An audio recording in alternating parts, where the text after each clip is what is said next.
Because when I think like that, I think about people in a different way. I consider them as much as I would consider myself, living a higher life. Like, what is the goal of being enlightened? To be a person who is able to give when they don't have anything. Someone that is able to, you know, resist from, you know, revenge or attacking someone or responding to someone. Someone that is in full control. But it's only, whoo, my shadow scared the shit out of me. But it's only through, like, actually living that life through action that you become that person. Oh, that water scared me. It sounded like something fat hitting its gut on the ground. But, like, that's the thing. So it's like, you can want and wish for who you're going to be, but the truth is, once you start doing what you need to do to be that person, and you just start living as if you are that person, you become that person in the moment that you try. Like, do you understand? It's just, your honor is how long you can uphold it for. Do you do it for a week and then just fall back into old habits? Or do you stand strong and do it for years, unwavering, unquestioning? Because when you are unwavering to be who you want to be in life and who you are, others will fall in line, in terms of others will respect you or they won't respect you. Those that don't respect you never will. So don't bother with them. Those that respect you, honor them through respecting them. Like, this is the knowledge of the ancestors. If you talk to them, you will get the same information. Like, it's not a secret. Like, but we're deluded through society to thinking that there is only one life and we are not a part of anything. So when we die, you know, separated from anything. And then religion wants to always believe in a hierarchy, but there is no hierarchy, because hierarchies don't really exist in nature in terms of their structures, and you could argue that they're hierarchies, but there is no directional, like, intention. Like, a thunderstorm doesn't tell the rain to rain. Like, the rain, yeah, fucker, something. But the rain, scared the fuck out of me, that thing. The rain is a consequence of, you know, the atmospheric changes of the thunderstorm. So, like, that's the thing. Like, we're trying to create a structure in life where it is a hierarchy, when truly things just happen as a result of other things. Because I'm happy, people are happy when they're around me. People enjoy being around me. I have more friends when I'm happy. When I'm pissy and angry and bitter and a victim, I bring everyone down and I'm negative. So no one wants to be with me. Do you sort of understand? Like, we are creating our own reality through our actions and manifesting the results and the outcomes we want through how we project ourselves into the external environment and how we treat other people and understand other people. And if we're too busy lying to ourselves for our ego, then we have no time to be aware or observant of other people. Hence why egotistical and narcissistic people are oblivious to anything around them that doesn't directly involve them, because their attention is solely focused on them. Just to the same, highly codependent people are hyper-focused on everyone else's needs external to them at the detriment of their own needs. So they look like someone who can't take care of themselves and is dependent on other people. So like, you know, it's just in understanding that like we get to choose who we are in every moment, and we get to choose the reality that we want to live in terms of, do you want to live in a reality where when you have a problem that you have not experienced before, you can close your eyes and talk to an ancestor or talk to someone, talk to God, whoever, however you want to see it, and sort of get the answers that you need to overcome it?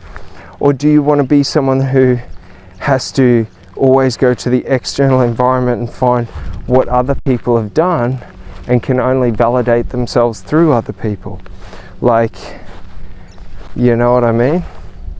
Like, so, like, it's just about connecting with the part of yourself that is a part of the collective consciousness, that is life. And, you know, it's our instincts, our intuition, our gut feeling. It's that higher voice that tells us what's right and wrong, what's acceptable and unacceptable for us. Not the ego trying to justify, saying, if I do this, this will happen. The one that just says, no, that's not an option. We are not that person.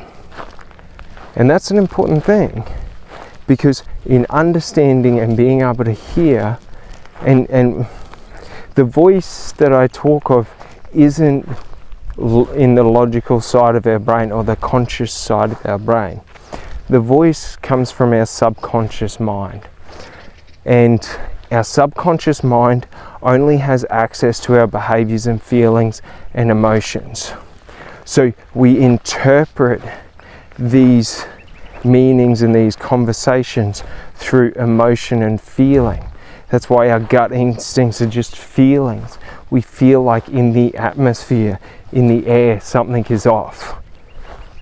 Like it's our predatory senses where, you know, for example, if we're walking and we notice deer, you know, we become aware of them and alert of them because for thousands of years we hunted them. Do you know what I mean? Like, it's when we spot potential danger, we start moving slower. We become a lot more aware. So understanding this is the hack to life in terms of when you trust your intuition and you build your intuition up, you know, and you trust your gut feelings, and your gut feelings is your subconscious mind talking to you, because your subconscious mind is where all memory is stored.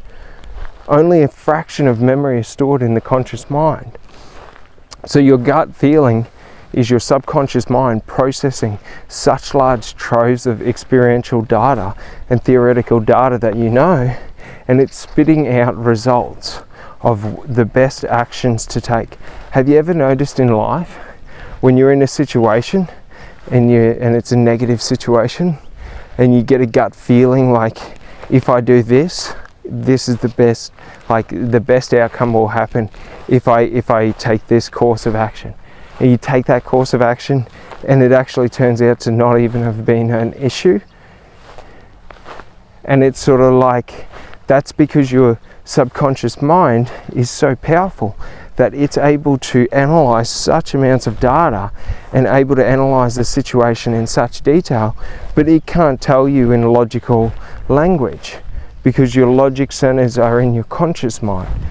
So you have to interpret through the feelings, and you have to trust the feelings. And it's in trusting the feelings that you build your intuition up, and that you build up your connection to life, because there's just a level of trust that you must have, because you can't see any of it, but you can feel it. You get the results.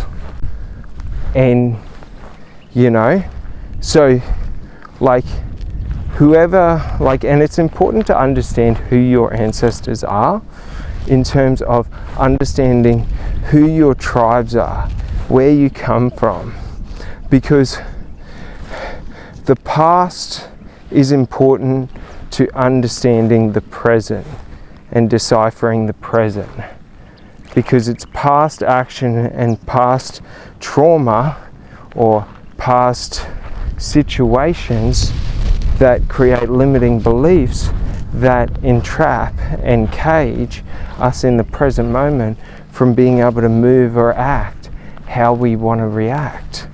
It's artificial constraints that we impose on ourselves because of beliefs learnt from other people. So through understanding who you are, you will understand how to how to solve problems in terms of being able to understand. Or for example, my ancestors are the Celtic people. That's why I love being in forests. That's why I love being in nature. So if I do that, I feel more connected to them, which is very important because it's a way of worship. And worship is a form of meditation that helps us to feel more soothed and relaxed and calm within ourselves. So, it's very important to understand this, because this essentially allows you to traverse life through a new experience or through a different experience. Alright, well that's going to end this one, but I hope you understand what I mean, and I hope you get what I'm saying, and I'll talk to you on the next one. Thanks so much. Bye.